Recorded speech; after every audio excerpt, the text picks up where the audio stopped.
You are watching Two Geeks Talking.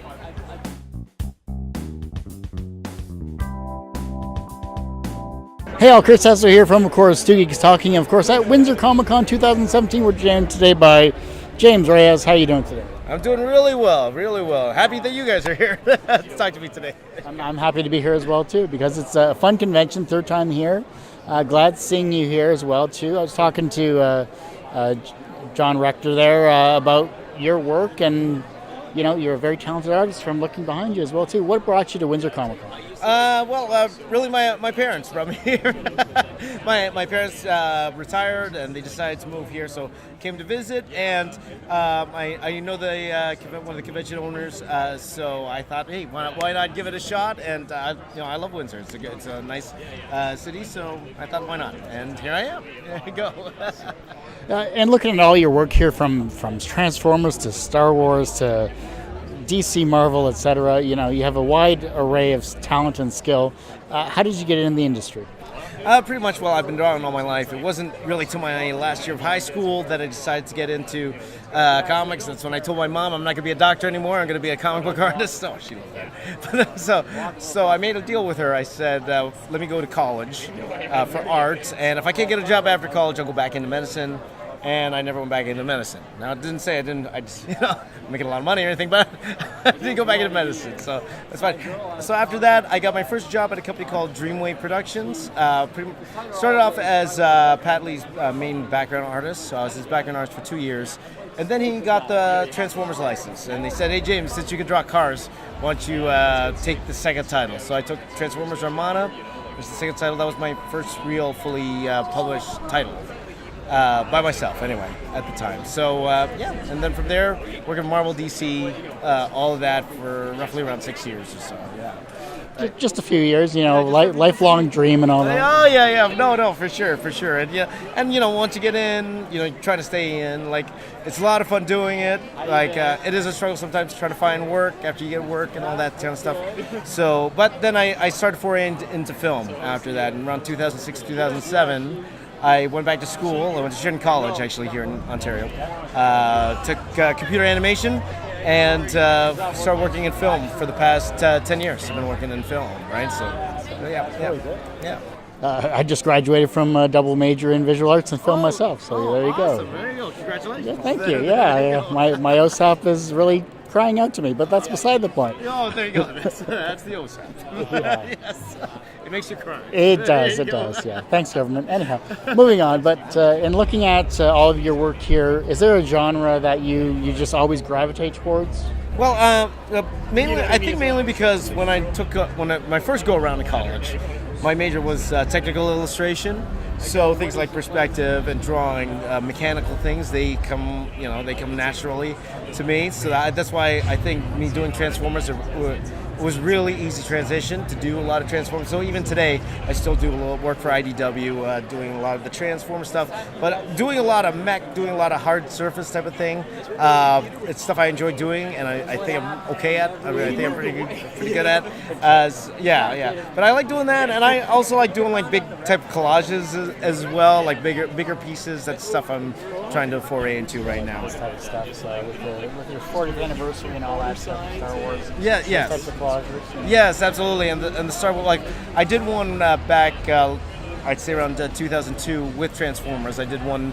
There was around 600 or so characters on the one piece. We call it Transformers Megalith, though. Back then it retailed for $100. I think you can only buy it now like for 500 or so. I don't even have one. Oh, wow. I don't even have one. I think I sold my older one. I shouldn't have. I should have hung on to it. But that was my first foray into doing like these bigger pieces. And the Star Wars one that I did, this one took about 450 hours to do over the course of 7 months, which I started from November, finished in April. And yeah, it was more of a passion project. Nobody paid me to do it. But Lucasfilm did invite me to go over there and display for everybody. And I got to be on the Star Wars show, so you can't beat that. Can't beat that at all. Everyone has one person that kind of inspired them on their path to where they are today. Who is that for you? The one person? Well, because there's many people that kind of inspired me. Like my favorite artist as a kid was, of course, Jim Lee. He must have been my pinnacle. Like he was the guy I wanted to be. I wanted to be like Jim Lee.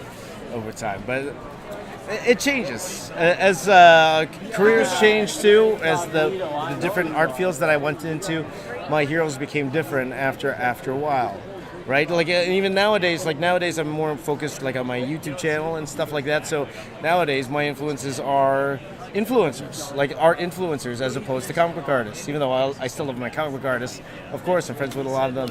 But my bigger influences today are guys like Draw with Jazza or Mark Crilly, or those type of artists. My buddy Jonathan Rector, who I believe you just interviewed. So the communities keep changing as you keep changing genres, but at the end of the day, it's all creative expression. It's all me, creatively showing myself to the world. So and that's what I like doing. So. Well, obviously you're very professionally successful in what you do, and you've been doing this for a while, so congratulations on that. Do you consider yourself personally successful? Well, I think like I've achieved certain goals, but it's more like every time you achieve a goal, there's always another one that's right ahead of you. And I think that's with everybody, no matter how successful you are, there's always that next step that you want to get to. Last year, I quit my job in film. I totally left it to work on my own personal projects, which aren't out yet. So let's just say I'm still working on putting those out. So that's the next goal, getting those personal projects out, build my YouTube community and fan base. And once I get there, then it's on to the other goal, right? So it keeps evolving like that, but at the same time, it's a lot of fun doing it at the same time. So, yeah. And if you have fun, that's the main thing. Absolutely. This is what keeps it from becoming a job, okay, becoming actual work, is the fact that even though I wasn't getting paid, which I am for the most part, or kind of, I'd still be doing all this stuff, right? So that's how you know it's something that you should be doing, Right. How do you deal with your failures? Failures, well, it depends on how you define failure. Like, failures are always learning experience. I more define it as things didn't turn out the way I expected them to, right? But what can I take from it, right? So every failure, and pretty much like everyone who's successful went through a whole bunch of failures first. Or they tried a whole certain things that didn't work exactly how they thought it was going to work. So it's more just a step. For me, it's more of an extra step. A learning experience, something I know as I progress to what I want to do next. I know what to do or what to avoid or what I should do, at the same time. So that's what I tell. Especially like I do teach art as well. I teach at Centennial College and I teach at a Maximum School for Animation and Design. I teach concept art and art for visual effects. That's one thing I tell them. You're going to face many type of failures, but what defines you is how you deal with those particular failures. Are you just going to roll over and start crying, or are you going to pick yourself up, or cry for a second, pick yourself up, learn, and move on, right? So hopefully learn to move on. So that's all we can do. Let's take that. In looking at the crowd here, obviously the younger generation are looking at our various heroes like yourself, like Johnny D, Tony Gray, Arvell, keep going down the line, John Rector, etc. And they're becoming inspired to do their own creative works themselves, either in art or whatever it may be. How can they inspire the generation that follows them? Well, I think with every generation, there's always something new advantage that every generation has. Like especially nowadays, like me growing up or trying to break in the early 2000s, completely different than what it is now. Today, you could totally build a fan base without working for any major publisher at all. And in fact, a lot of the biggest influencers here, they've never worked for a lot of the more famous artists nowadays. To the newer generation, they've never worked for like a Marvel or a DC or any of that. They're just taking advantage of what what society gives them right now. And today, it's this whole social media.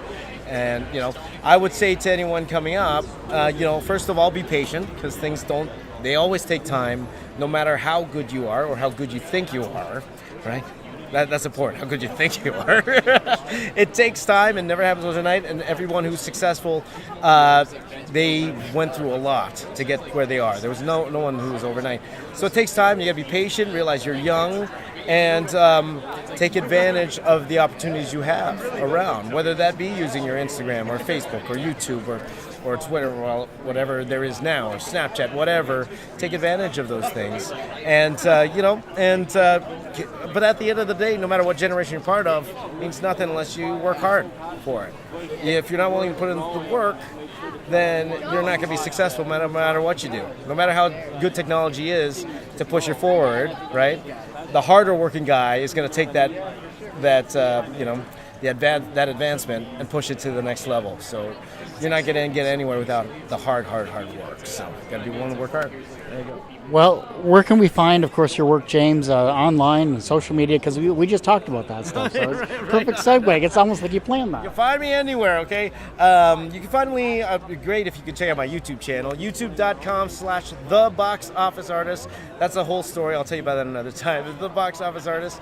Or you can find me on Facebook as well at TheBoxOfficeArtist. Twitter, Snapchat, Instagram at BoxOfficeArtist. Twitch.tv/BoxOfficeArtist. And sure, those are nice ones. All you need is a shirt that says the same thing. There you go. So, or Google James Raiz. I'm sure you'll find me. There you go. Thanks so much, James. Appreciate it. Right on. Thanks a lot. That was fun.